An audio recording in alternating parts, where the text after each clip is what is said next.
Hey, YouTube. This is Ryan. This is my dog, Brooklyn. This is going to be a Real Housewives of Miami episode 6 this season recap. So I'm just going to hit record. This is some pop culture stories as well. I'm going to hit record for the audio version of the podcast. And here we go. 5, 4, 3, 2. Welcome to So Bad It's Good with Ryan Bailey. We did it, folks. This is your Friday edition. It was Bring Your Daughter to Work Day, and I have my little girl here, Brooklyn Bailey. She's 13 years young. That's not dog years. Can you even count that many dog years? She has been restless, so she's in my lap right now. So I hope you guys are. By the way, this is only going to affect the YouTube people. They're staring probably at my cute one-eyed dog right now. I have Brooklyn this week, and it's awesome. I'm also wearing a ridiculous looking yellow cap, you guys, but I got to tell you, I'm loving it. I love this weird cap. I got it at the Beastie Boys exhibit last week. And I got to tell you guys, I know they say money can't buy happiness, but I don't know. Like it's little tchotchkes. Like I bought a t-shirt and a beanie, and I was like, look at me buying real art clothing. Look at me, real hip hop clothing. And I am never going to take this cap off now. It's my ridiculous yellow hat. Anyways, how are you guys doing? By the way, like I said, you made it to Friday. You made it to Friday, you guys. Get ready. This weekend, you are going to party your balls off. And if you don't have balls, you're going to party those things off. And it's just going to be or you could relax too. You could really do whatever you want. I always say at the end of the shows on Friday, eat something good, drink something great, hang out with your friends, hang out with your family, take some time for yourself, go on a walk, a hike, go exercise, or just don't do anything. Be lazy as all hell. Eat something great. Eat something good for you, just maybe read a book, watch a TV show, watch some kind of stream, binge if you want. But just have fun. This is your 2 days to recharge for the rest of the week. So I hope this week has treated you kindly. If not, you got the weekend, and then we do it all over again next week, right? So today we are doing Real Housewives of Miami, the new season, episode, is it episode 6 for anyone? Episode 6 or 7. Let me consult my notes, you guys, my professional notes in the app Evernote that I love so much. And I got to tell you, Miami is so good of me taking notes for like Beverly Hills 2 seasons ago when what I'm saying is that it takes forever because there is so much good stuff to capture. You know what I'm saying? It just takes forever. And I enjoy, like, there's not something, on certain Housewives show, I'm looking at you, Salt Lake City, you're like, oh, just get it over with already. Just put me out of my misery. I don't want to take notes. I don't want to think about this. But with Miami, there's this weird where like I creep back in as the viewer where I'm like, this is what I loved about old school Housewives. These ladies being good and horrible to each other. It's like the perfect blend this season. And it's just such an antidote when you compare it to Salt Lake City, just because I watched that last night and the recap was out today, you guys. I hope you enjoyed that. I went off. But this even enforces my point that I was saying on yesterday's show is that, this is what it could be. And I know you guys might not have Peacock and maybe you just listen to recaps and without the Peacock, which whatever, but it's worth the $5 a month. It's starting to be kind of like necessary because there truly is better and better content coming out on Peacock. It seems like every week now. You might be able to hear my dog scatting now in the background, just getting her dog bed just the way she likes it. So this is episode 6 today. We're going to do a couple pop culture stories before that. And listen, like I always say, you guys are one of the closest relationships in my life. I don't really think of these podcasts as ending anymore. It's kind of just the conversation continues every day. And, there'll be a couple days over the weekend where it's not, and then we'll continue back on Monday. And if you want more conversation, it's there on the patreon.com/so bad it's good. The reason I bring that up, because also we're doing our first live show in terms of just for everybody. It's a Vanderpump Rules season 10 premiere party.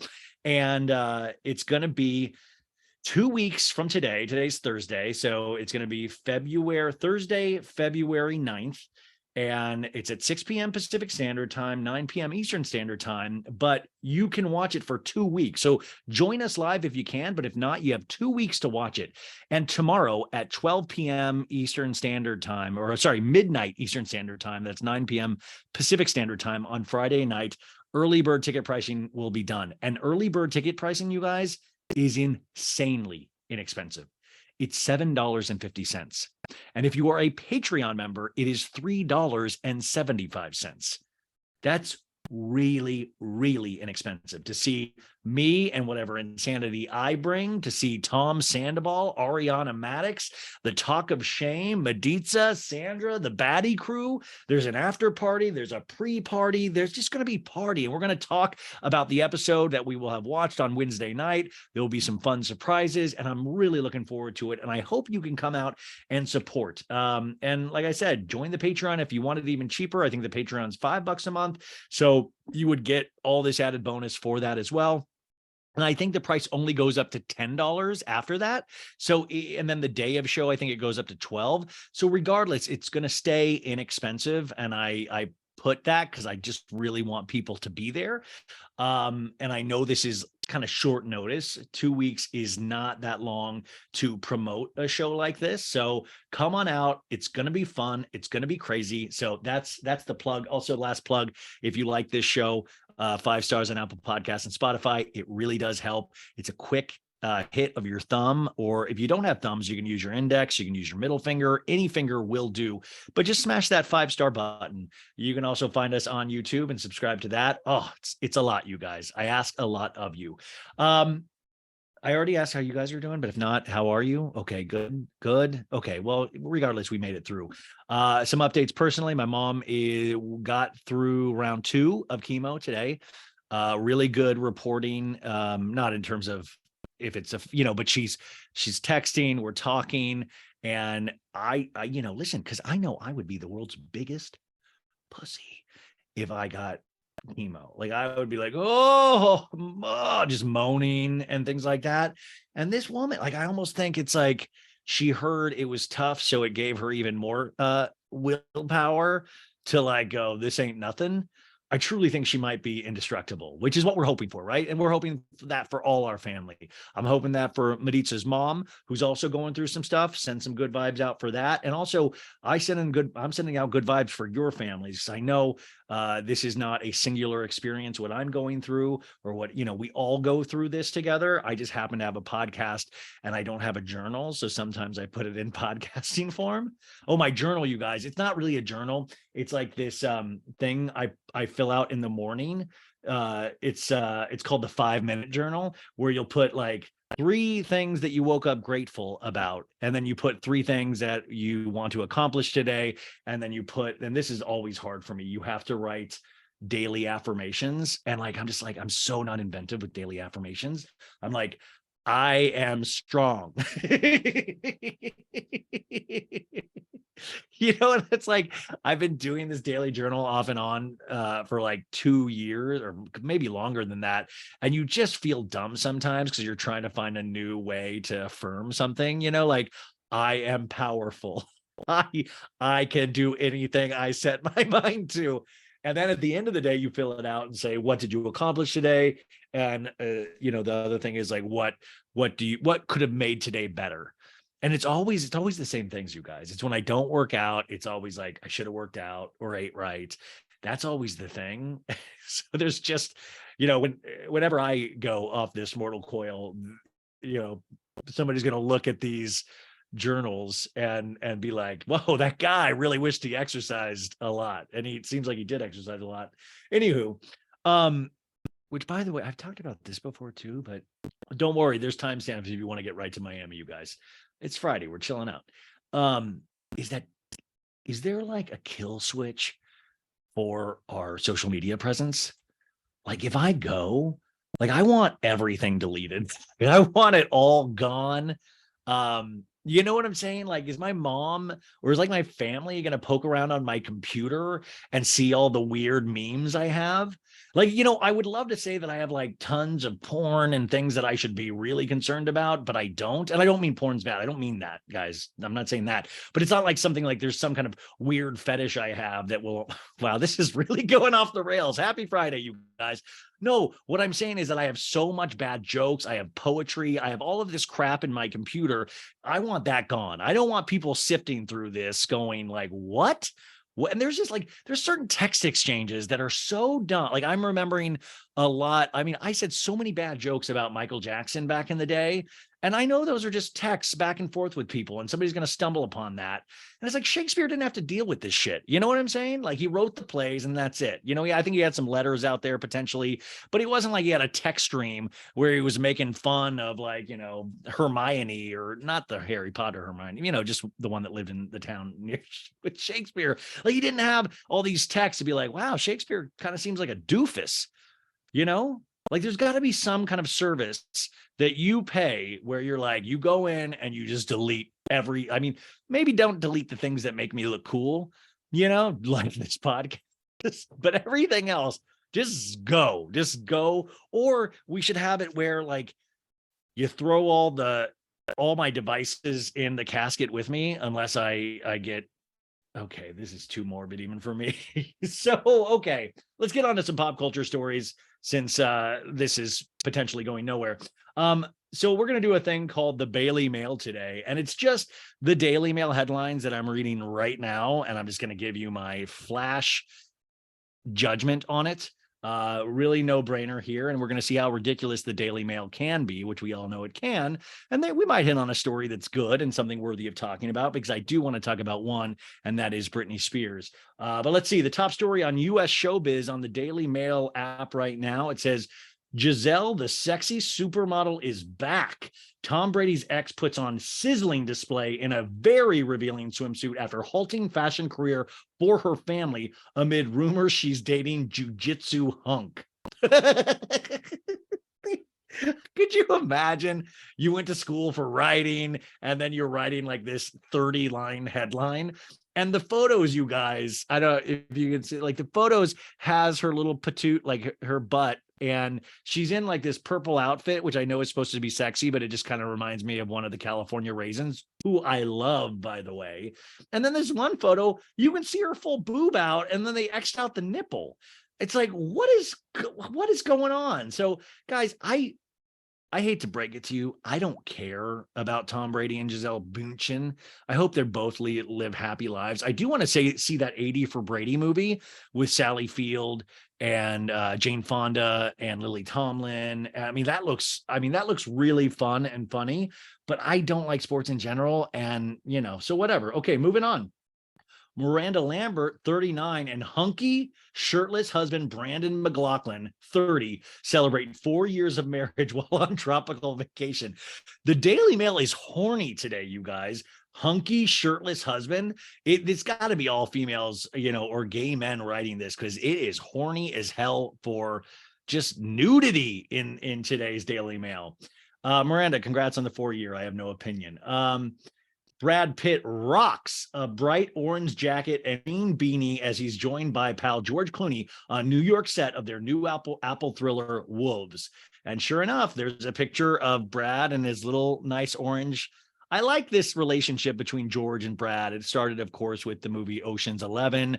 And, I think I like to see these guys together. I don't know if that's the patriarchy, like kind of making me like these people, but I like this. And I like that Brad Pitt is always the younger one of the two, and that he wears pretty much clothes that a 13-year-old would wear, but he weirdly pulls it off because he's Brad Pitt. It just goes to show you, if you are extremely good looking, you can legitimately pull off anything. Like this beanie I'm wearing right now, Brad Pitt could pull it off. He could fully pull it off. So congrats, Brad, on being able to hang out with George again. Justin Bieber and wife Haley rock. Daily Mail is obsessed with the word rock. This is kind of a slow entertainment news day. So I think a lot of people are just doing articles about what the celebrities are rocking. And for, the older people out there, that means wearing. Well, guys, they coordinated denim and navy blue ensembles as he heads back into the studio in New York City while she enjoys the city.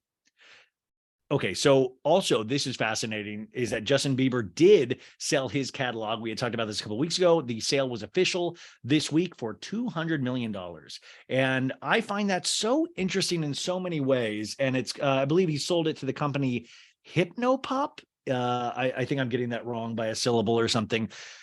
But it'll be interesting. I'm curious because I don't think Justin needs the money. And of course, Scooter Braun, his manager, would get a cut of that, obviously. And Scooter Braun just got announced the head of some new company this week as well. And I just don't know. Like, I wonder why sell the catalog at this point. There's got to be some strategy there. And I would love if you guys know that strategy, please email me at so bad it's good with Ryan Bailey at gmail.com, because I truly find this kind of stuff fascinating. There's got to be a reason he sold. There's got to be, because usually you find these artists at the end of their career selling off the rights to their songs. Like David Bowie did it, a couple of years before he passed. The Who did it. Like, old rock acts were selling off their catalogs because they were like, listen, I probably not going to be here for more than a decade more, which sounds morbid as well, but it's the truth. And they wanted to enjoy probably the reaps of all of that hard work and success. I just think with Justin, he's so young. And the Haley thing, I'm starting to have a different perspective a little bit on Haley after I had Kirby Johnson on last week, or maybe it was the week before, and talking about her skincare line. And I think maybe the trap with Haley Bieber is you kind of put her in this camp of somebody that is Justin's arm piece. She's always looks good and just kind of follows Justin around, making sure he's okay. And what I'm starting to realize is that she does actually a lot. Her company is very successful. And what I would be curious, and I'm not going to go listen to interviews with her because it's not at that point for me yet, but I would be curious to ask her, does that ever bother her? Does that ever bother her? And I'm not talking about the Nepo baby or the nepotism of it all, because I think she's more successful than Stephen Baldwin will ever be. Sorry, all you Stephen Baldwin heads out there. But I do wonder, with being on the arm of someone like Justin Bieber, with that kind of huge celebrity from such a young age, what has that been like for her mental health? And what has that been like for her in business? And, I didn't realize her skincare was as successful as it was, that company. And I just wonder, is somebody fully in charge of that besides her? How much involvement of that does she have? I hear it's a lot. So I would love to know what a normal workday is. And what's interesting for her, a normal workday also includes dressing, getting glam every day, picking out these fashions that's going to, like you're going to get photographed when you go out. It's like my day is a little different, that I usually record at night. So I am talking to you guys late at night, and that's a part of my day. Like I know at the end of the day, I'm usually going to sit down to finally piece everything together. And her end of the day is she goes to some new opening, she goes to some 818 tequila party. And that's also, do you ever think about that, you guys, how exhausting that has to be? Like, listen, even if I was younger, I would not want to go out every night of the week. And maybe they are just young enough where they want to, but I just imagine at a certain point, it's boring. Like, do any of these people pick up a good book and they're like, fuck it, I want to find out the end of this book. Like, this thing is a page turner. I don't want to go out and drink tequila and be photographed and maybe somebody make fun of me online the next day. I'd rather stay in. I mean, there's so much good TV right now, you guys. Okay, so that's that. Demi Lovato rocks a lengthy leather coat. Daily Mail, can we stop saying rock challenge? Selena Gomez and Paul Rudd bundle up in chilly New York City as they head to Only Murders in the Building season 3 filming. Only Murders in the Building. I love it. I love the show. It's very different. I mean, I love the style, the style that it's shot in, the humor that comes from Steve Martin and Martin Short and Selena Gomez. I like that it's kind of set in its own universe, even though it's New York. But there's a certain pace of this show that is different than other shows, and I think it sets it apart. So okay, good for that. Okay, Kanye West. No, I don't want to do that. I don't want to talk about him. Pamela Anderson, you guys, her documentary premieres on Netflix, I believe, tonight. I believe it's called Love Pamela, and her book is going to be out as well. She did an interview on Howard Stern this week, and I implore you guys, if you have Sirius and you've never been a Stern listener, just listen to some of his interviews. I think he will completely surprise you on how deep he's able to get, and really, really good stuff. And also with Howard, I always love that he'll interview people that I don't even want to hear from. And then I'll kind of begrudgingly listen to, and I'll be like, holy shit, I guess I do like this person now. Like he's that kind of person that makes you want to look at somebody in a different life. That's a really interesting power that he has that I really, really admire. But I'm really curious about this Pamela Anderson thing because she did that clip on Stern where she talks about Tommy Lee being the only love of her life, which I know she says in the documentary as well. But they also talk about her marriage to Kid Rock and that she knew immediately that this was bad news. Like immediately once they got married, she knew it was not good. And I think that's oddly fascinating too. Don't you think? This is me just like, don't you think relationships are weird, you guys? No, but seriously, have you ever stopped to think about relationships and how insane it is?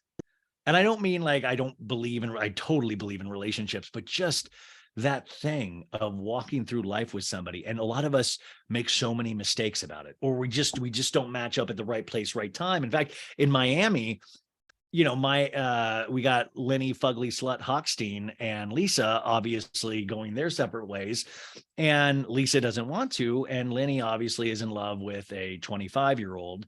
And you just kind of like, wow, I totally get that people, fall out of love and all of this stuff. I think with the Lenny thing in particular, just the way he handled it is so sleazy. On top of something like if somebody really truly loved someone, I would think we would see Lenny's heartbreaking a little bit more of this kind of tearing of like, I can't believe that this is happening. But that's how it is kind of sleazy. And I think potentially maybe his life has been based on a little sleaze. I mean, the more and more we hear in Miami of all these parties that Lisa threw for Lenny, that were all just hot girls because that's what Lenny wanted. And Lenny would then was talking to some Instagram comments and I never could leave. It's like, no, you didn't have to leave. The party was brought to you, doofus. Like, who do you, we'll talk about it in this episode in a sec, but Pamela Anderson, that comes out on Netflix. I think that's a definite watch. Wow, Bachelor Nation, a lot of engagements lately. Hannah Ann Sluss engaged to NFL heartthrob Jake Funk after romantic seaside proposal. So are you going to be Hannah Ann Funk? Oh my God. Do you know how much I'd kill to have my last name be Funk?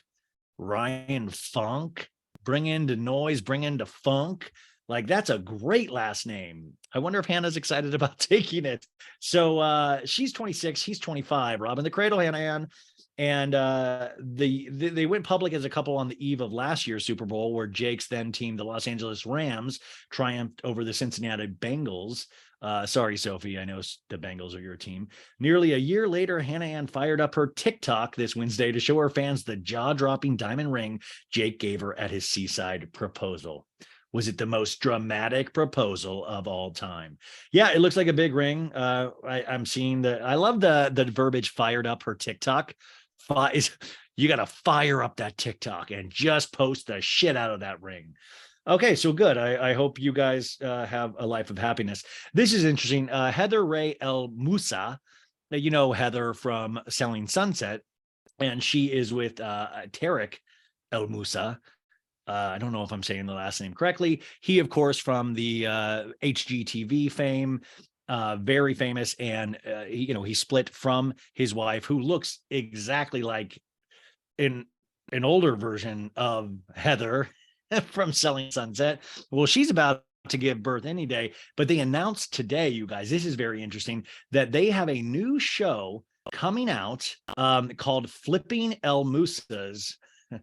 So they are going to be flipping houses together because, of course, he's a real estate agent. So this was kind of a no-brainer. I would imagine that we expected this as well. So I don't think I'll watch this because I don't usually watch home improvement shows because I don't have one. But congratulations to you guys. Yeah, congratulations. Also, Do you guys I'm on the old, I fire up the old TikTok myself now at night.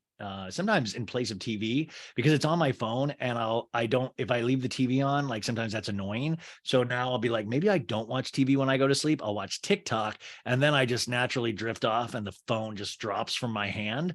And I've been watching you guys all know this guy Keith who does food reviews. He's a Vegas resident and he does these amazing food reviews. Keith Lee. And he's like an overnight sensation, even though he's been doing this, I think, about a year. And his life has completely changed. And he's so charming. You see it immediately. And he's very, everything. He's like, this, I mean that from the bottom of my heart and all about God and also helping small businesses. Like, and he is truly driving business. I was talking about like Stern, like making you listen to people that you might not want to listen to and appreciating them. He's doing the same thing for these small family owned or just small owned like restaurants that are not getting any business at all. And he's going, poop. And people, it, it shows you the power of not only TikTok, but the power of genuine people. And I think we appreciate the same thing from our reality stars when we sense that somebody's genuine. And like, I'm not even a foodie really. I like to eat food, but it's like, he's just charming. Well, this guy got signed to a reality show deal this week. And I thought, how amazing. He's going to be on Good Morning America, I think tomorrow, maybe it was today. And it's so interesting. He was an MMA fighter, you guys. And I think shifted out of that because he would get so nervous in fight interviews about it. He has like a real fear of that.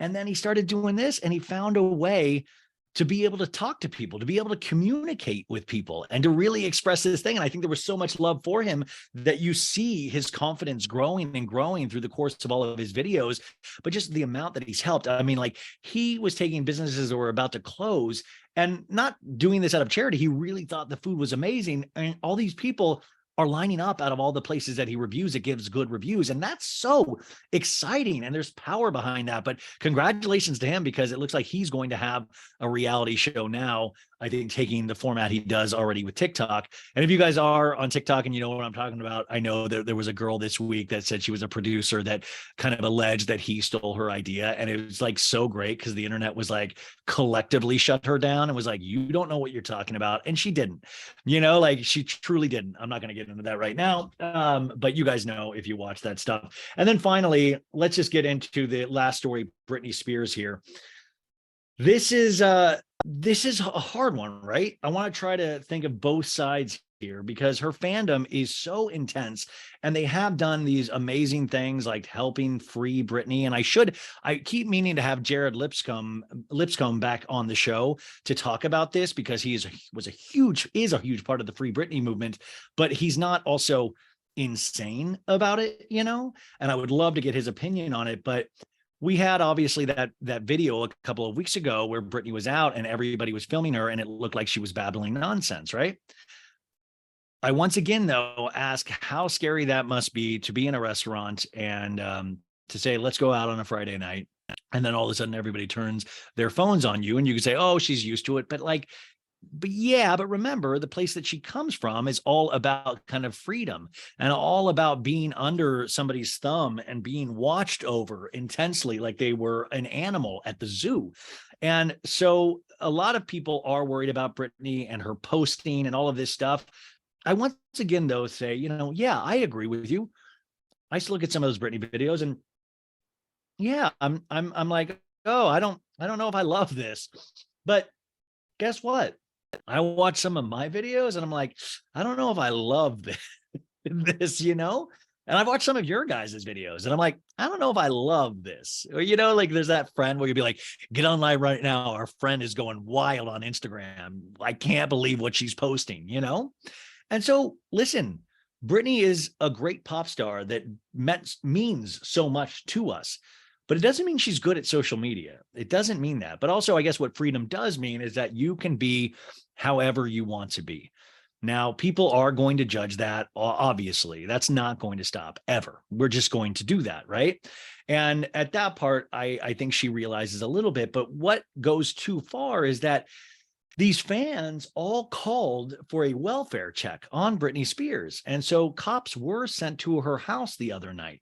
And that too is got to be very scary, that these fandoms are just worried about the videos she's posting. So they send cops to her house. Like, imagine that. Imagine like I just record bad podcast after bad podcast, and you guys call the cops and say, he's done 10 bad podcasts in a row. You got to go check on him. Something is completely off. And that would be really scary, right? Well, people did this, a lot of people allegedly. And she posted then on Twitter, she said, as everyone knows, the police were called to my home based on some prank phone calls. I love and adore my fans, but this time things went a little too far and my privacy was invaded. The police never entered my home, and when they came to my gate, they quickly realized there was no issue and left immediately. This felt like I was being gaslit and bullied once the incident made it to the news and being portrayed once again in a poor and unfair light by the media. During this time in my life, I truly hope the public and my fans, who I care so much about, can respect my privacy moving forward. All the love, B. And, you know, I then see discourse on this of like, who knows if she even wrote that? Probably, I mean, who cares? You know, like, I'm not a good writer. I try to lean on people if I need help putting something together. I go on too long, sometimes just like this podcast, and I need help with that. Who cares? The point is that that's not the message she's saying. The message she's saying is that this went too far. You know, we've got to let her be. And yes, she does struggle with mental health. Like, I'm not going to gaslight anybody about that. And I cannot believe I just used the word gaslighting. I hate that word. But you know, we're trusting that Britney's lawyer, you know, who said that he was, you know, has the best team of people to help Britney, that you got to hopefully let those people do their job. And that's part of freedom. And you've got to let Britney make mistakes. And this is really scary because we want this so bad. We have so much invested in Britney Spears as a pop culture phenomenon, and she means so much to us. But I feel like, I think sometimes us as a fan base, and any kind of fan base, we get so rabid about it that we don't really step back to actually go, oh, you know, it's me, I'm the problem, it's me. You know, like, I'm actually part of this. I'm scaring Britney Spears now. It was her dad, and now it's potentially her fan base. And you just don't want it to be like that. I think it's an easy course correction. Just don't call the police on Britney, and pray, you know, like we pray for everybody that she's going to be okay. And we'll see. But the constant theories about, is she even real? Is she dead? Is there a clone? It gets just ridiculous. I don't know. I think about this a lot, actually. I was on a hike the other day and I had watched something. I think it was Fluently Forward, and she was talking about Tom Hanks. And you know how my mom really doesn't trust Tom Hanks. We've talked about that on the show, and I really like Tom Hanks a lot. I don't love his last couple of years in film, but he's earned the right to kind of experiment. I don't love the QAnon shit. I think that's a lot of bullshit. But there's been a lot of alleged rumors. I'm thinking of one in particular, that he potentially had a relationship or an affair with the actor from Big Love, one of the female actors, and I'm blanking on her name right now, but I'm sure you guys know it.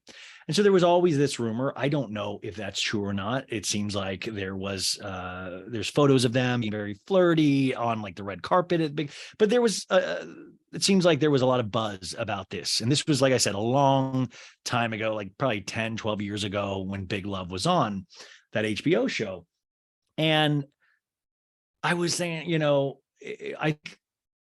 I was half watching the video, but the sentiment was like, you know, it was about kind of like uncovering this and, you know, did this or did this not happen? And of course, we're curious as pop culture maniacs, like, of course.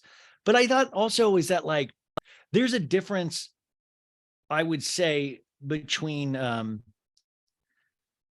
you know, somebody like, I'm trying to think of who to use as an example of somebody that time after time goes after like under 18-year-olds, young person after young person. I'm thinking most recently, maybe the Chris D'Elia stuff, the stand-up comedian. But here's the deal. Like, okay, what if Tom Hanks did cheat on his wife? What if, okay? But also, what if he did cheat on his wife? And what if he did even get caught? What if Rita Wilson did know? Does Tom Hanks owe it to us to also let us know that he cheated? he obviously has responsibility to the woman he cheated with, the actor from Big Love. Obviously, if that happened, I mean, that would be somebody who would owe something to. But what if it was like, yeah, his wife does know about it, and they dealt with it in their marriage? It's something I don't know the answer to this, you guys. It was just something I was thinking about the other day, and I was hiking, laughing, going, I can't believe I've thought about Tom Hanks potentially cheating 12 years ago for the last 30 minutes. I think we see somebody that is really nice, and then we get tired of them being really nice, and then we kind of want to find ways to destroy these people. Tom Hanks is one, but I've seen it in other examples as well. And what I'm saying is, you guys might completely disagree with me, which is totally great. I do think there's room for so much discourse on this matter. But I also think, okay, well, if these are real people, think about like the people that you've known in your life that have cheated. Like, do you think, and some of those people have stayed together in their marriages and have dealt with it? Like, is he able to get that same quote unquote grace, as housewives call it, and able to deal with that in his marriage? Or does he owe us, the fan base, to let us know? I mean, listen, if Tom Hanks was on Real Housewives of Miami, this would have been real easy 12 years ago, and we could have just got a hot mic moment. But anyways, that's all I'm thinking about, you guys. Britney Spears, we love you so much. I'm sure you're listening. Okay, Real Housewives of Miami, Season 5, Episode 6 on Peacock. This is called Dumped and Dumbfounded. And it says, in Key West, Lisa panics that Lenny's new girlfriend is at her home with her children. That's the show description. You guys, I don't know if there can be a better description, because you're immediately like sucked in. You're like, what? The other woman is at the home, is at the family home where those kids were made? Are you kidding me? I'm fully in.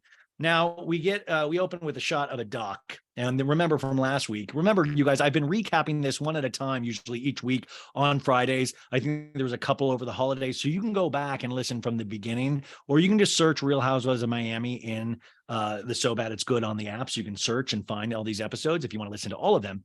So we'll eventually make our way where we catch up with the season. They're shooting the reunion today, you guys. But once again, this is the description for episode 6. But this season as a whole, I watched the new episode today, episode 11, and it's just fucking awesome. And it's, like I said earlier, comparing it to Salt Lake City, you're like, Salt Lake City looks like some redheaded stepchild that fell down a flight of stairs. I mean, these ladies barely have a relationship at all. And you can sense the relationships here. And even if you think, oh, Alexia and Marisol, it's a little too much. So what? At least we're seeing a real relationship. It's okay. I don't need everybody to get along. I don't need everybody to be perfect. But what I do need is real relationships. What I do need is the dialogue crackling about these relationships, about people disagreeing with each other and handling them, coming out and talking about them. Imagine if Lisa kept this under wraps. Imagine that. Imagine if Lisa went to the Florida Keys and said, oh, everything's great with me and Lenny, and it just came out in the press and she hid it from the show. That would be insane. Which, by the way, I read an article today, you guys. Kaya from Bravo We're Black, which is a great podcast you need to listen to, sent me this article talking, and we'll talk more about this on Monday on the Pop Culture Roundup, but basically the producers didn't even realize they had that hot mic moment because they collect so much audio and so much footage and they have to log everything. And they didn't even realize until after this divorce thing. And somebody said in production, what was Lenny doing that day? And they went back and looked at all the footage and listened to it. So it's kind of like that HBO crime series, The Jinx, where in the very last episode, Robert Durst was like, he went off to the bathroom and you hear him burp. And he's like, of course I killed them all. And they didn't even know that until months later in the editing bay. They didn't even know that day. That's how I'm saying, like, they just collect audio footage. Like when I am an actor in things, you have a mic pack on you, right? And when you go to a bathroom, you either have somebody shut it off or you're like, you're going to listen to me pee or poo poo, like, so they don't. And it's not like these people are like, I'm intensely listening to this guy pee. No, they realize, okay, we're not going to even we don't need to listen to this. So they went back and found that hot mic moment in that footage, but they didn't even log it that day. They found out after the fact. Isn't that fascinating? So last week's episode 5, they went to Florida Keys for Alexia's birthday, or 50th birthday, and all the ladies are there. Lisa at the very end of last week's episode comes clean to the ladies and say, you know, I don't think my marriage is going to last. And all the ladies like, and it's just, I'm not doing it any justice, but like I said last week, it was almost like poetry, because you would have Lisa say something and you would just have this ripple reaction, usually started by Alexia, of like, oh no, no, I don't like that. No, I knew, you know. And so that's where we pick up on this week's episode. And Lisa's like, no, I'm not okay. I'm not okay. And Larsa is hugging her. And she's like, I just don't know if my marriage is going to survive. I guess it's over. And this is where we left off last week. And Alexia is like, well, is anyone else involved? And she goes, yes. And Alexia goes, I always knew. I always knew. And Lisa's like, he's dating her now. And they all go, whoo, you know, like they see a ghost. You guys, I so badly want, I've always dreamed of having all the audio tracks for each one of these ladies. I used to talk about it on New York, where you could bump down the audio and bump up the audio. And so like you could just listen to a whole episode of just Ramona talking, because they all talked over each other, right? And I would love to be able to control that. I would pay extra. But this, I just want clean audio of all the ladies and take Lisa's audio completely out, because it would be like just, I would imagine a roller coaster, because you just hear like, oh, I know. Oh, there's all these shrieks. It is so funny if it wasn't so horrifying what they're shrieking about. And Julia and Adriana, by the way, are over like 30 feet away at the bar eating, and they're looking over and going like, can we just act like we don't see this? You know, we're hungry. And Adriana's like, yeah, we are too busy eating. I'm sorry. And Lisa goes, we're back. We go back and forth, you guys. Lisa goes, she's been lurking around. She's been at my parties. And Alexia's like, no. And Lisa goes, he wants to kick me out. He says, you need to find a new home for you and the kids. And there's like, no. Everybody's like, and then we cut to Julia going, oh my God, it's very loud over there. And Lisa back to her, and she goes, this is one of the lowest lows I've ever been through in my life. In 1 week, he told me this on Sunday. You guys, Sunday is the Lord's Day. He did this on the Lord's Day? And then she goes, he started dating on Wednesday, and now he has a full-on girlfriend. Now we get the editor flashback. We see Lenny and Lisa posing for those photos from the couple episodes ago. And she's like, Lenny, put your hands around me like you love me, because you do. And then we see Lisa in a talking head goes, it was on a Sunday. And then Monday came around and he was acting very strange. And so I asked him, is everything okay? And he looked me dead in my face and he said, I want a divorce. And then we go back to the women all freaking out. And Dr. Nicole is like, you do not abandon the marital home. You do not leave that house for nothing in the fucking world.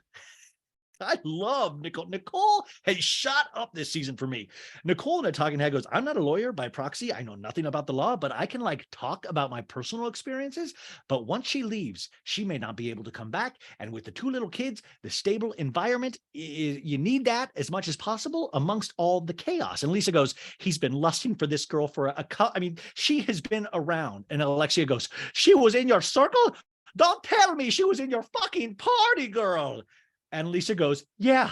And she follows me on Instagram. And everybody goes, ah! Alexia in a talking head goes, the fact that this girl follows Lisa on IG, I would probably I would grab her by the hair. I'd love that. I'd grab her by the hair and say, listen, bitch, I'm his only bitch.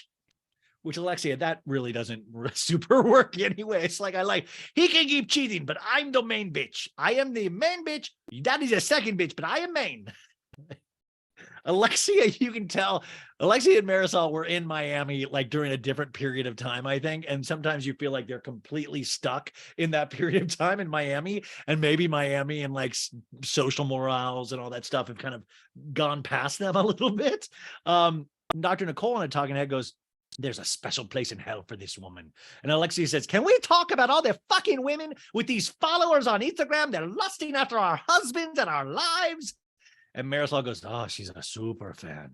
And Alexia goes, she's a big fucking hoe. Look at her pics. The IG, she's a fucking hoe. And Lisa goes, Lenny says he's going to go all around. He's going to go to F1, which I guess is a big race party. And he says he's going to hang out with her.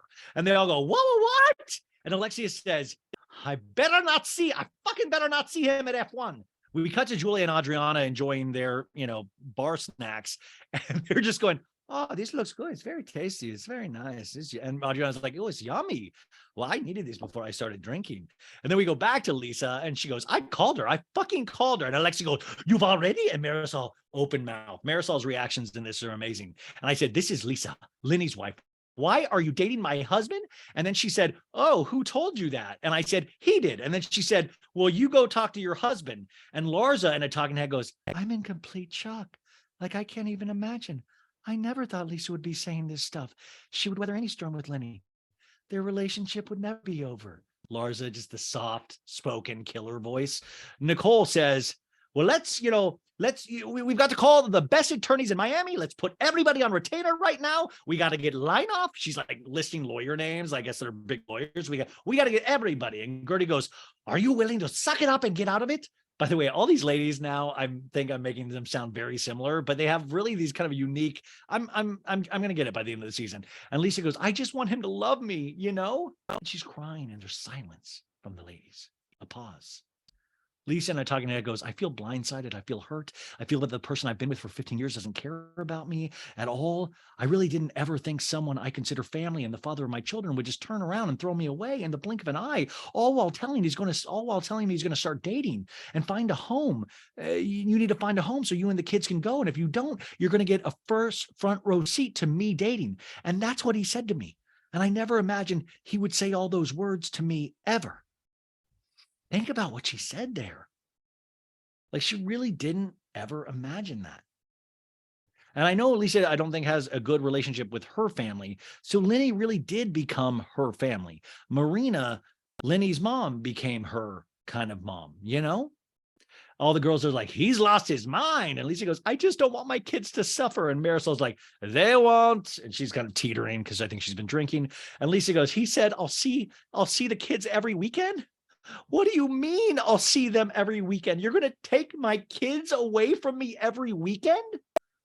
Also, I don't think you have to worry, Lisa, about the kids being taken away, because truly, how long is that going to fly with the 25-year-old?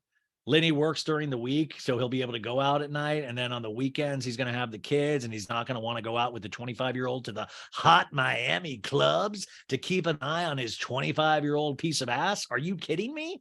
He's going to want you with the kids every weekend. In a talking head, she goes, I'm just trying to take it day by day. I'm just trying to get through it. I really didn't see this one coming. By the way, Mama Elsa, Marisol's mom, rest in peace. I hope she's in heaven, putting curse after curse on Lenny Fugly Hochstein. And a flashback, we see a trio of flashbacks with Lenny and Lisa. This first one was from last season where Lisa goes, I love that we still have the spark after all these years. And Lenny's eating, he's like, right. And Lisa goes, we still have the spark, right? And Lenny's like, yeah. Lisa goes, yeah. And Lenny goes, yeah, absolutely. And Lisa goes, promise? And he goes, yeah.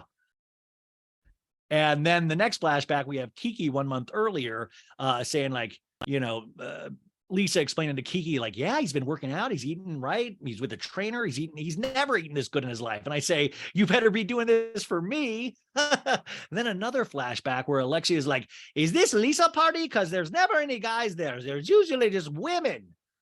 And I have to imagine this is like that Usual Suspects moment at the end of that movie, Usual Suspects, where Kevin Spacey, we find out he's, spoiler alert, from a movie of 25 years ago or over 30 maybe. They find out that he's Kaiser Soze, and the detective Chaz Parliamentary puts it together. He's like, holy shit. And Kevin Spacey's out the door. He stopped walking with a limp and he's just walking a straight line. And these flashbacks, I would imagine, show Lisa and us what we've known this whole time, is that Lenny has not been interested in a very long time. And all the signs were there all along, but of course you couldn't put them together in the moment if you were Lisa. And Adriana in a flashback is like, I would never bring girls half of my age tight as a rock around my husband. I love Adriana, tight as a rock. Adriana, I love that she loves, like, she's like always paying attention to bodies. She's like, very tight. You could bounce a quarter off that ass. Marisol in the talking head goes, Lisa's house was always full of girls half naked trying to steal her husband, and she was throwing these parties to make him happy. And guess what? Now he's happy. Lisa goes, Alexia, I feel like I'm ruining your birthday. And Alexia's like, you're my gift. That actually probably is a good way to get out of getting people gifts. Like, hey, somebody cheated on me. Am I your gift? Lisa goes, I actually love him though. And Marisol's like, milkshake, fried chicken. We love that, but we know it's not good for us. And I'm like, Marisol, totally solid point. You literally have been drinking nonstop this season. Adriana comes over finally from her snacks and goes, what's the commotion about? And Lisa goes, I'm scared. And Gertie's like, take a seat, Adriana. And Adriana's like, what's going on? And Adriana's like, don't tell me you're getting a divorce. And Alexia is still like, "Ah, blah, blah, blah, blah." And they're all just talking over each other and shrieking again. And Gertie is like, he made you look like a fucking loser in public. And Alexia is like, they want to fuck the fucking fuck. And Gertie in a talking head's like, I don't know how she's dealing with the two kids. I don't know what is up with him, but this is not how you handle things. And Adriana's like, if he thinks this girl is worth throwing his family away for, then he deserves her. And Alexia is like, these men, they lose perspective. The men are wired different from us. They don't like that family thing. They don't get it. And yeah, men are probably wired different than women. But I don't think that means men don't appreciate families. I think, I don't know. But yeah, yes. But once again, Alexia seems to be making excuses for men. Like, well, it's God-given. You can't blame them. And it's like, well, but what about personal responsibility? What about, like, I know when I've done bad and I feel actual guilt about that. Lisa says, this is terrible. I can't believe this happened. Gertie says, you're saying, Lenny, I want our family back. Your family is you and your kids, sweetheart. Do you first, and then you'll see what happens on the main highway. Lisa, you take the tunnels by yourself first. In the tunnels, it's Lisa only. Thank you. It's Lisa Lane. Can we do that? There's way too much references to cars in this analogy or metaphor or whatever it is. She's like, take the Lisa Lane. You take the bridge. We do take the bridges and the water and whatever the lyrics are in that TLC song. And it's like, okay, yeah. But I get her point. Like, just you and the kids are the family. Like, do your own thing. Make sure you're protected. Because Lenny's looking out for himself. He's not looking out for you or the kids, it seems. And Larsa is like, the thing is, when you have a husband and kids at home, you built all of this and it's hard. And Gertie's like, you're an example of what this could be. And Larsa in a talking head goes, Gertie, please put a muzzle on it, por favor. I just feel like people that can give Lisa the best advice are people who have gone through this. I'm not going to go sit at a table with Michelle Obama, which should actually be a period right there. But it says, I'm not going to go sit at a table with Michelle Obama and dictate the conversation. I'm going to sit there and absorb what she's saying. I like when Larsa tries to make sense. And then you're like, girl, you're dating Michael Jordan's son. Like, I still can't get over that. Like, I want to like Larsa so much, and I do have these moments of really liking Larsa, and then like last week's new episode, and then this week, you'll have these moments where I'm like, oh, cringe. Lisa's going, I love Lenny, and I'm in love with him, but what he's doing is so mean. How can he do this to me? And she sounds like a wounded animal, you guys. She says, I love this man. Call me crazy, but I still want to save our marriage. I don't want to throw 15 years away, and I'm still hoping we can work this out. They all go to their rooms. They get lost going to their rooms. Everybody's still lost. They finally make their ways back to the room. Alexia and Larsa are with Lisa in her room. Adriana is talking to Julia, and Adriana's like, the problem with Lisa and Lenny is that he got her when she was super young, a cocktail waitress in Vegas, a very tight body, and she was in her early 20s. And here comes this powerful plastic surgeon in Miami. Lenny became her world. And Julia's like, she devoted and she's in love. And then we cut to Lisa hugging the girls, and she's like, girls, I just need to take a nap and make some calls. We cut to Dr. Nicole now calling her bearded husband, Anthony. And she's like, holy moly, dang, what a vacation. And then we see Gertie in her room calling her dude, Russell. And she's like, oh, Russell, I knew something was wrong, even on the plane. We cut back to Nicole, and she's like, she told us that Lenny's been seeing somebody else. And he said, I want a divorce. You need to find somewhere else to live. And Anthony's like, what? Yeah, babe, the most foolish shit. Then cut back to Gertie, and Gertie's like, is this guy crazy or on crack cocaine? One of the two. I'm asking you because you're a man, and I'm trying to understand what the fuck you men are thinking. Help a brother out. I'm going to be listening. Would you ever do that to me, Russell? And Russell's like, of course not. Of course not. And Gertie and I talking to him goes, if someone's house is on fire, you better check your house is not on fire too, okay? I kind of loved that. I'm like, I'm not going to get cheated on. This ain't going to happen to me. Like, it must have put the fear of God into Dr. Nicole and Gertie that day. We cut to Julia, and Julia's like, this is too raw for her. And Adriana's like, it's going to take years to get out of this feeling. I'm 2 years out of my divorce and I still cry myself to sleep.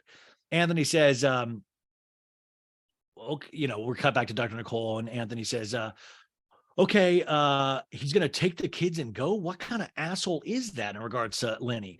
Anthony says, tell her do not abandon the marital home. You cannot, he cannot kick her out. Either she needs to get a lawyer ASAP.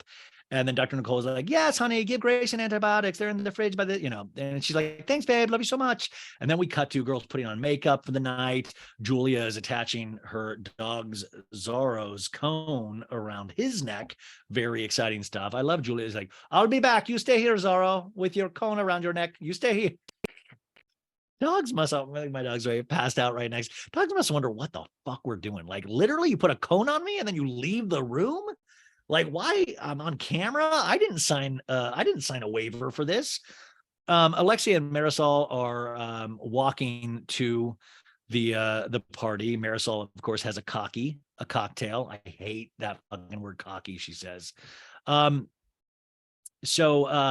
sorry, they're not walking. They're actually getting glam, because last year Marisol didn't get glam when they did the Hamptons thing. And she, said she got all kerflunkled. But she wanted her hair to look nice. So yeah, she had a couple people drive down a couple of hours so they could do glam. So good for you guys. And then she's telling us this in a talking head and she smiles and we see that makeup's on her teeth. And you just know she's 3 sheets to the wind. Like, we're very comfortable with Marisol being 3 sheets to the wind. And I think the difference between a lot of people say that and Dorinda is that, Marisol, I don't want to say a fun drunk because that's dismissive and dangerous, but I will say, by the end with Dorinda, it just, or not even the end. I mean, there was just an anger there. There was an anger when she drank that it was almost like this monster waiting to come out. And you don't sense that with Marisol. I mean, she's obviously escaping something, but at least there's not, I mean, there's insanity, but there's not meanness, We cut to Lisa calling Lenny's mom, Marina. And Marina is like, the Rolls Royce is gone. The Rolls Royce is gone. He said, don't even come to my house again. Can you imagine that, saying that to his mother, Lisa? And Lisa's like, what? And Lisa's like, are you kidding me?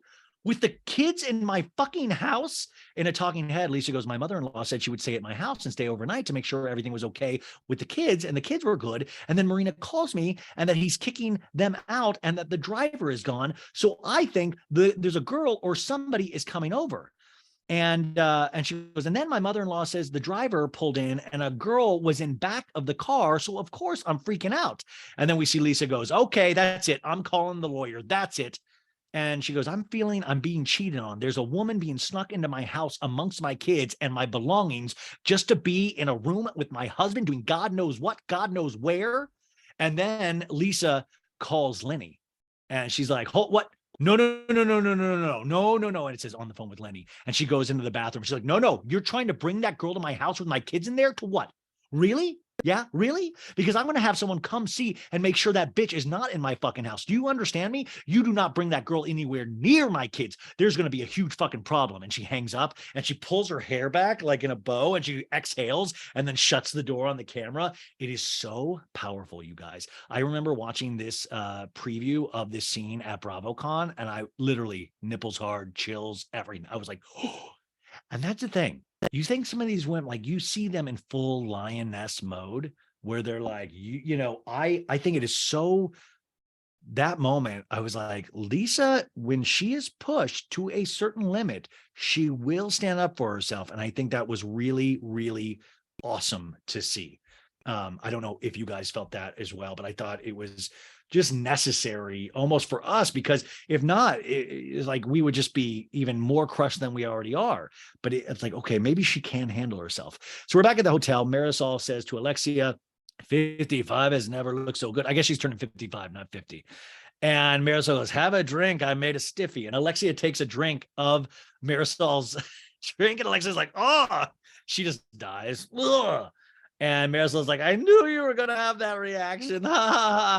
Yeah, most people do when they drink turpentine. It's a really strong beverage. And Alexia's like, yikes. they're showing up for dinner, and there's like there's like a fire thrower, and there's like a girl in a bubble doing tricks inside the bubble. And Gertie's like, there's a girl in a bubble over there. And this is Alexia's B-Day dinner. Kiki comes in, and she's like, wow, she's doing all sorts of tricks in that balloon. And Marisol goes, bros arrived. Remember, she calls her and Alexia bros. And Larsa asks Lisa, who's there, like, how are you feeling? And Lisa goes, I'm feeling discombobulated. It's a lot. This is probably not a good place for me to be right now. And Larsa goes, I think it would help to get your mind off of it. And Lisa goes, it's not working. They saber a champagne bottle, and Lisa in a talking head goes, I put this whole thing together. So I put on my big girl panties, which by the way is one of my least favorite phrases of all time, big girl panties. And that's really not anything. There's no gender politics in there. I just hate the way it sounds, big girl panties. I don't know if I like the word panties at all. Where do you guys fall on panties? Big girl panties, though. Big girl panties. I don't know. Like I always said, big guy panties would bother me too, but we just don't really say that a lot. Like I'm never showing up of like, well, I don't feel good, but I put on my big guy panties, my big guy undies on. Okay, that's it. Big guy undies. Hanes, big guy undies. I'm Ryan Bailey for Big Guy Undies. Sometimes I'm afraid, but I realize I've got to put my big guy undies on and face the day. And then it's like me out of bed, like, and putting on big guy undies. So Lisa goes, I wear my heart on my sleeve, and you know what's going on with me. And it's hard to hold this in right now. And she's tearing up in the talking head. Alexia's like, cheers. Thank you for being there, Lisa. And thank you, everyone. In a talking head, Lisa goes, people are talking to me, but I'm in another world and all I hear is noise. And they have her on the talking head, and all of a sudden they put chatter over her. It's a really creepy effect, but very effective. They're getting all the food out and hoisin chicken. They make a bad joke about poison chicken.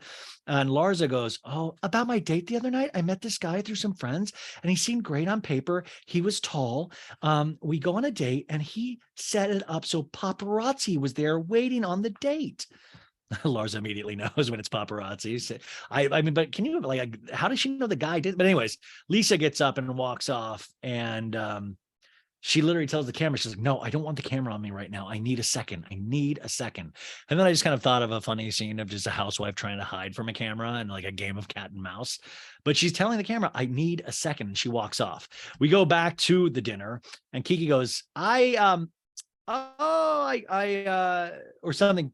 Sorry, I don't know what that is. I mangled that sentence in typing fast. But anyways, Johnny, Alexia's BFF, her best friend, is there, and he shows up and surprises, and he goes, I got another surprise for you. And it's a video from her husband, Todd. And he's like, I'm really sad to not be with you, but I want you to have a great time. I need to give you a present. There's a special surprise in this box for you. I love you. I miss you. Have fun with the girls. Happy birthday.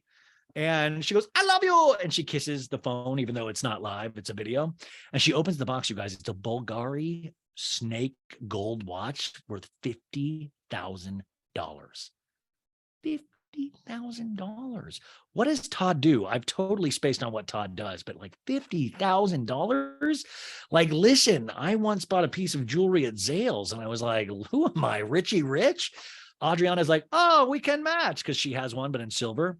Adriana says in a talking head, well, the difference is I bought mine, making a joke about a guy bought this for her. Alexia goes, I found my soulmate for sure. I want you ladies to believe in love. Even though Lisa is going through what she's going through, I've been there. I've been in that terrible place. We cut to Lisa talking to the nanny and going, are you inside the house? No, you have to go to the bedroom in the main house, okay?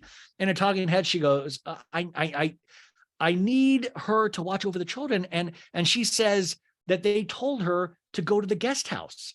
So effectively, Lenny now has this whore in the main house. And she's telling the nanny, yes, because something happened in the house. Can you go check, please? Make sure the children are safe. Go in, please. We cut back to Alexia. She's like, all things have worked out for me. You know, I've always had a home, a car. And Adriana goes, well, that gift came from a man. And Alexia's like, what does that mean? And Adriana's like, you wouldn't have bought that watch by yourself if it was from your money, that's a $25,000 watch the Bulgari. And Alexia goes, actually, 50,000. Sorry. Adriana and I talking, and goes, I think Alexia being hypocritical, saying, I don't believe women should depend on men. But if they give me a $50,000 watch, I keep it. Alexia says, I can get this on my own, though. And Adriana says, it's hard because every day you think, how am I going to make money? Because you have bills to cover. It's scary when you have to start over again. That is like a really interesting way to look at it. And we always kind of term gold diggers and things like this. But maybe gold diggers exist in the first place because men have treated women poorly at times, especially in these relationships where they think they're going to be taken care of, and they get cut loose for a younger model. And so it almost becomes less about love and more about, your retirement fund, more about, am I going to be okay for the rest of my life? That's scary. And especially if you are the one at home raising their children. So they all of a sudden realize Lisa isn't there. And Larsa goes, I just texted and said, are you okay? And she said, no. And then Marisol's like, I'm going to go to the bathroom and then I'll come back. I'll go find her, which, by the way, I also feel like Marisol was going to go fill up her cocky. And Lisa, we were back at her and she's like, Marina, I don't know what to do. This is crazy. How do I handle this? Marisol is walking through the door in the bathroom where she's at. And she goes, Monkey, are you in here? What's going on? And Lisa's like, the girl's in my house and my kids are sleeping. I don't know what to do. And Marisol's like, you need to take control of the situation. He's not controlling the situation. And Lisa goes, he's blocking me and won't let the nanny inside the house. And she asks Marina, his mom, is he crazy? In a talking head, Lisa goes, my kids need me. I'm 130 miles away and I can't get to them. I feel helpless. You guys, I don't know if, I can impress this with my voice to you, but this is a gripping episode. I mean, just gripping. This is real. This is happening in real time. And then she says to the mom, the fact that he's doing this is not okay. He needs to pick up the phone now. I cannot have the girl at the house with my fucking kids. And, we finally get Lenny on the phone and, oh, sorry. No, we don't get Lenny on the phone. She walks off and the camera's following her and she goes, guys, no. And the camera lady's like, no, we're just following. She's like, no, you're not following anything right now. This is off limits. No. I appreciate though that she gave us what she did. I mean, and I understand this as well.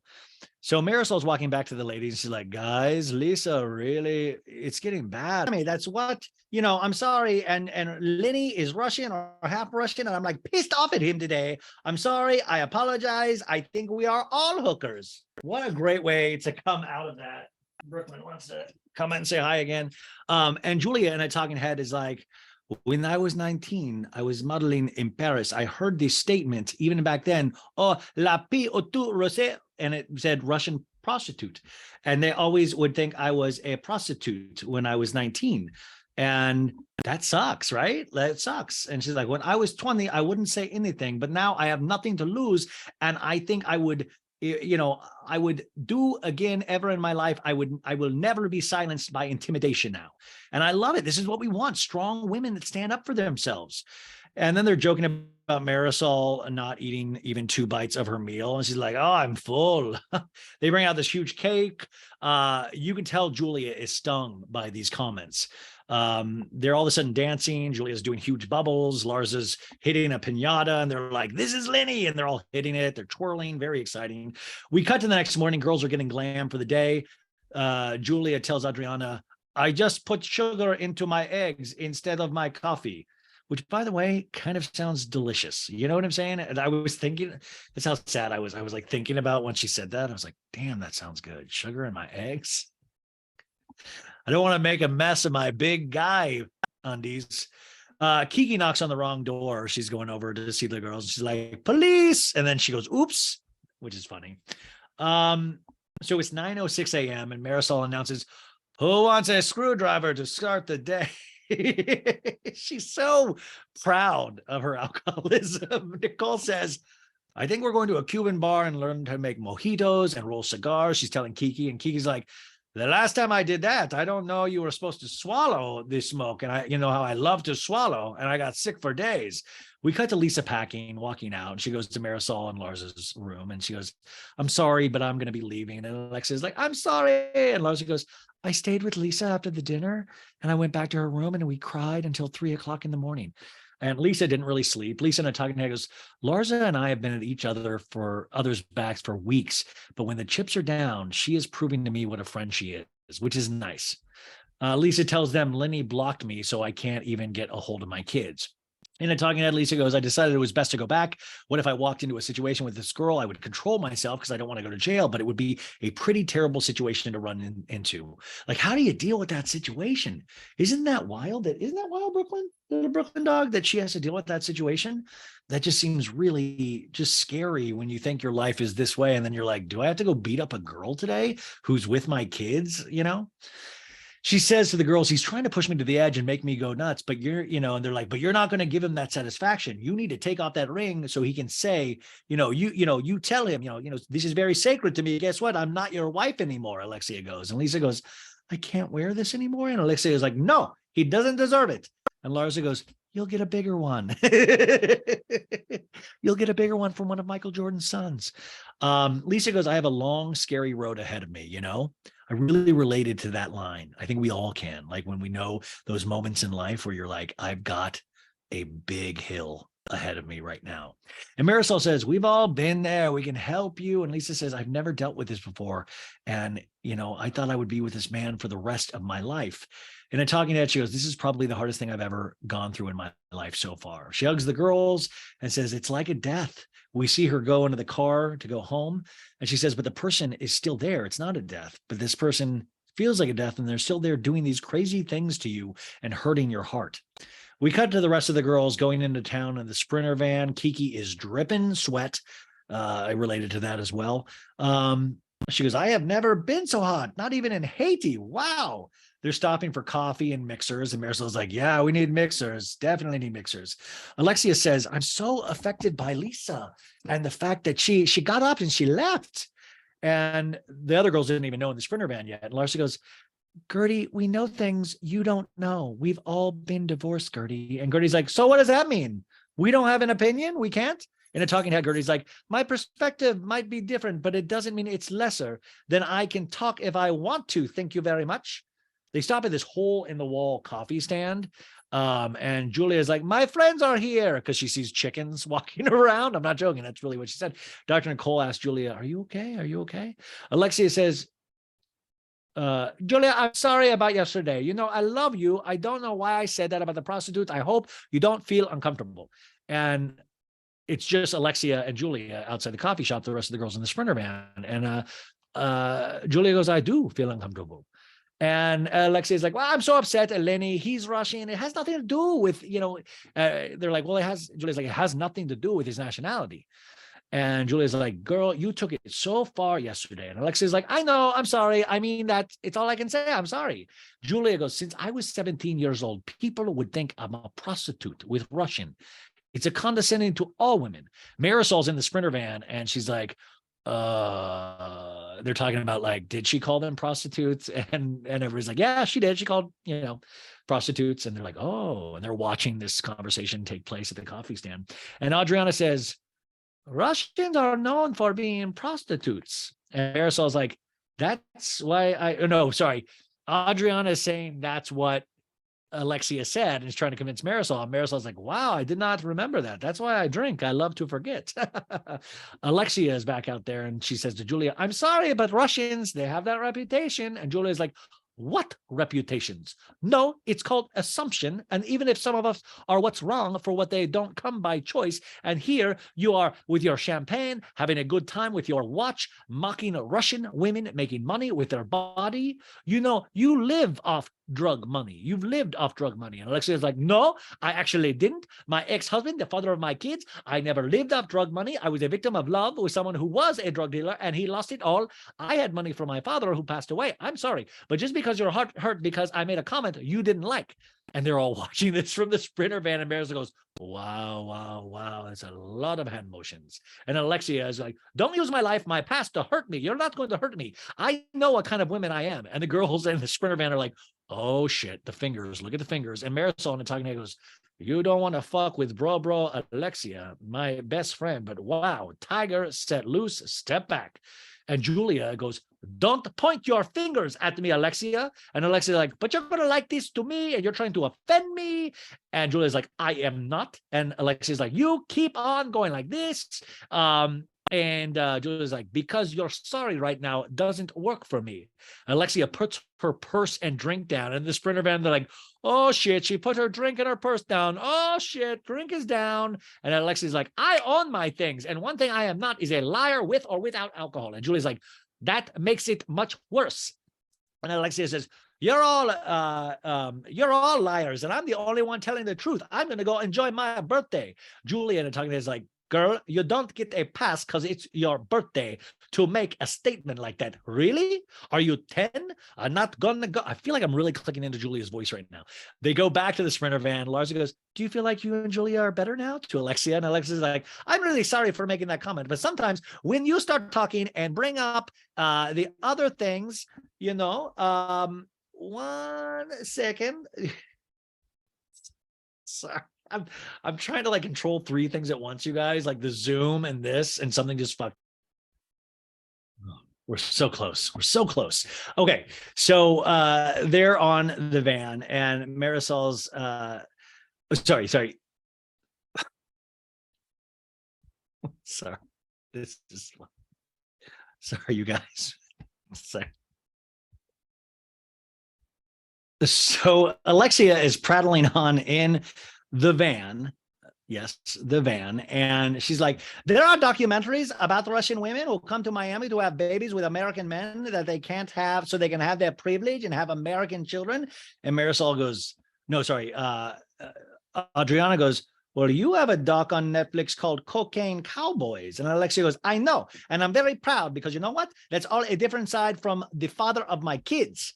And Adriana in Italian hair goes, Alexia is judging sides on a documentary she saw. However, what would happen if people watch the Cocaine Cowboys documentary would pass the same judgment on her? Adriana makes a fair point. Adriana sometimes really does make a good point. Alexia goes, you can be a drug dealer, but you can also be a good person. Like you can be a Russian prostitute and be a good person. And Adriana's like, but it's prostitution worse than drug dealing. And Nicole goes, guys, what are we doing here? And Alexia goes, you know what's more shameful? Women who go out with married men. And we cut back to that 1 week earlier of Alexia telling Adriana that the guy, Terry, that she's dating is secretly married still. And Adriana's like, oh, what? So now you're attacking me, accusing me of that? And Alexia's like, I'm not attacking you. No, but he is married. And Adriana goes, I don't know if he's married, Alexia, and Alexia is like, I say if the shoe fits, wear it. Adriana's like, I take a lot of offense on this comment, trying to insinuate I'm a homewrecker when our good friend Lisa is going through hell right now because of a homewrecker. And Nicole says, oh, maybe he's separated. And Adriana's like, you were dating Herman when you were married to Todd, Alexia. And Alexia goes, I know. And then she goes, you're a liar. And Adriana goes, I'm not a liar. You're accusing me of going out with a married man. And Alexia goes, you don't turn it on me. And then Adriana's like, don't turn it on me. And they're like yelling. Alexia goes, Julia, will you just leave me the fuck alone? And Julia goes, oh, give it to me. Julia goes, give it to me. That's the end of the episode. It's so good. You guys, what an episode. We got pop culture stories. We got Miami in here. I hope you guys have the best weekend ever. I'll talk to you bright and early on Monday. Go get tickets for the live show. Moment.co/SBIG, $7.50. Bye.